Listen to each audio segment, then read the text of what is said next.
Hello students, we were solving problems in assessment of firms in the business taxation.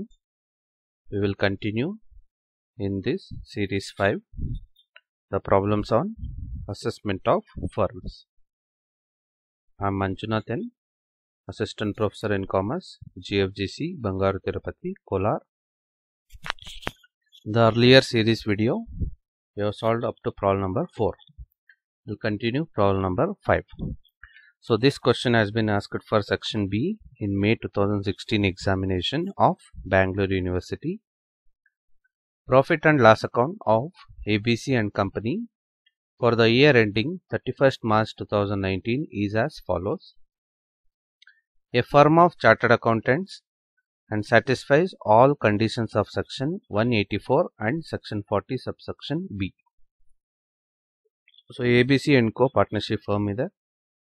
Chartered accountants auditing firm ಇದೆ. So ಎಲ್ಲ condition satisfy ಆಗ್ತಿದೆ. Section 184 ಅಂದರೆ eligible firm ಅಂತ ಕರಿತೀವಿ. So profit and loss account ಕೊಟ್ಟಿದ್ದಾರೆ. Credit side receipts from clients for tax advice 7,20,000. So ಇದು professional income ಅಂದರೆ ಫರ್ಮ್ಗೆ business income. By audit fees, so ಇದು ಬಿಸ್ನೆಸ್ ಇನ್ಕಮ್ ಆಗುತ್ತೆ. ನೆಟ್ ಲಾಸ್, ಸೊ ಇಲ್ಲಿ ನೆಟ್ ಪ್ರಾಫಿಟ್ ಇಲ್ಲ, ನೆಟ್ ಲಾಸ್ ಇದೆ. So net loss ಏನು ಕೊಟ್ಟಿದ್ದಾರೆ ಅದನ್ನು ನೆಗೆಟಿವ್ ತಗೊಂಡು ನಾವು ಪ್ರೊಸೀಡ್ ಮಾಡಬೇಕಾಗುತ್ತೆ. ಎಕ್ಸ್ಪೆನ್ಸಸ್, ಸೊ ಇಲ್ಲಿ adjustment number 1, out of expenses rupees 1,14,500 are not deductible under section 36 and 37. ಇದೇನು ಇಷ್ಟು ಡಿಸಲೋ ಆಗಿದೆ, ಇಷ್ಟನ್ನು ನಾವು ಬುಕ್ ಪ್ರಾಫಿಟ್ ಕ್ಯಾಲ್ಕುಲೇಟ್ ಮಾಡಬೇಕಾದ್ರೆ ಆ್ಯಡ್ ಮಾಡಬೇಕು. ನೆಕ್ಸ್ಟ್ ಡೆಪ್ರಿಸಿಯೇಷನ್, ಇದು ಕಂಪ್ನೀಸ್ ಆ್ಯಕ್ಟ್ ಪ್ರಕಾರ ಇರುತ್ತೆ. ಇದಕ್ಕೆ ಇದನ್ನು ಆ್ಯಡ್ ಮಾಡಿ ಬುಕ್ ಪ್ರಾಫಿಟ್ ಕ್ಯಾಲ್ಕುಲೇಟ್ ಮಾಡುವಾಗ ಈ ಅಡಿಷನಲ್ ನಂಬರ್ 2 ಅಲ್ಲಿ ಏನಿದೆ ಡೆಪ್ರಿಸಿಯೇಷನ್ ಆಸ್ ಪರ್ ಸೆಕ್ಷನ್ 32 6,46,200ನ ಲೆಸ್ ಮಾಡಿ. Remuneration to partners, so book profit calculate ಮಾಡುವಾಗ ಡಿಸಲ್ ಆಗುತ್ತೆ, ಆ್ಯಡ್ ಮಾಡಿ.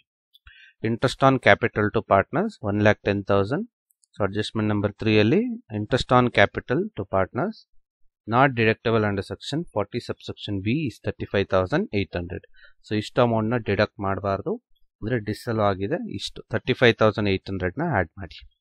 ಅಷ್ಟೇ ಇನ್ಫಾರ್ಮೇಷನು, ಬೇರೆ ಏನಿಲ್ಲ. Find out the amount of net income of the firm for the assessment year 2019-20. So ಬೇರೆ ಹೆಡ್ಸ್ ಆಫ್ ಇನ್ಕಮ್ ಡೀಟೇಲ್ಸ್ ಏನೂ ಇಲ್ಲ. First step 1, computation of taxable income from house property, capital gain and other sources. So no details of incomes are given, hence no income.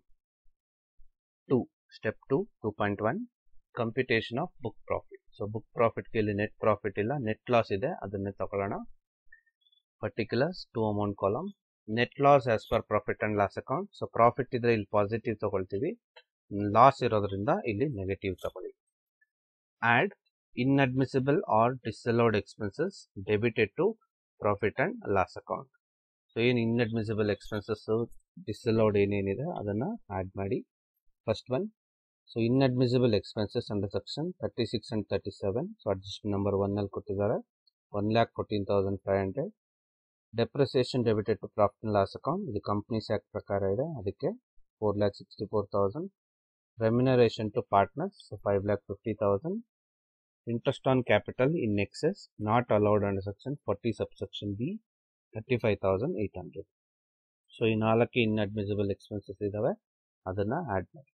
So business income not credited to profit and loss account, ಯಾವುದೇ details ಇಲ್ಲ. Over valuation of opening stock ಏನು details ಇಲ್ಲ. Under valuation of closing stock ಏನು details ಇಲ್ಲ. So inner column total ಮಾಡಿದ್ರೆ 11,64,300. ಇದು positive ಇದೆ, ಇದು ನೆಗೆಟಿವ್ ಇದೆ.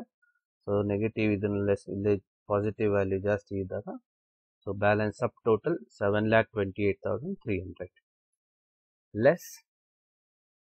Number 1, admissible or allowed expenses which are not debited to profit and loss account. So ಇಲ್ಲಿ ಡೆಪ್ರಿಸಿಯೇಷನ್ ಅಂಡ್ ಸೆಕ್ಷನ್ 32 ಕೊಟ್ಟಿದ್ದಾರೆ, ನಾವು ಇದನ್ನು ಡಿಸಲೋ ಮಾಡಿ ಆ್ಯಡ್ ಮಾಡಿದ್ದೀವಿ, ಇದನ್ನು ಕ್ಲೈಮ್ ಮಾಡಬೇಕಾಗುತ್ತೆ. So depreciation and section 32 6,46,200. Non business income and exempted incomes credited to profit and loss account. So profit and loss ಅಕೌಂಟಲ್ಲಿ ಬೇರೆ ಹೆಡ್ಸ್ ಆಫ್ ಇನ್ಕಮ್ ಏನೂ ಇಲ್ಲ, ಎಕ್ಸೆಂಪ್ಟೆಡ್ ಇನ್ಕಮ್ ಏನೂ ಇಲ್ಲ, nil. Under valuation of opening stock ಏನು details ಇಲ್ಲ, nil. Over valuation of closing stock ಅದು details ಇಲ್ಲ, ನಿಲ್. ಸೊ ಇದನ್ನು ಟೋಟಲ್ ಮಾಡಿದ್ರೆ 6,46,200.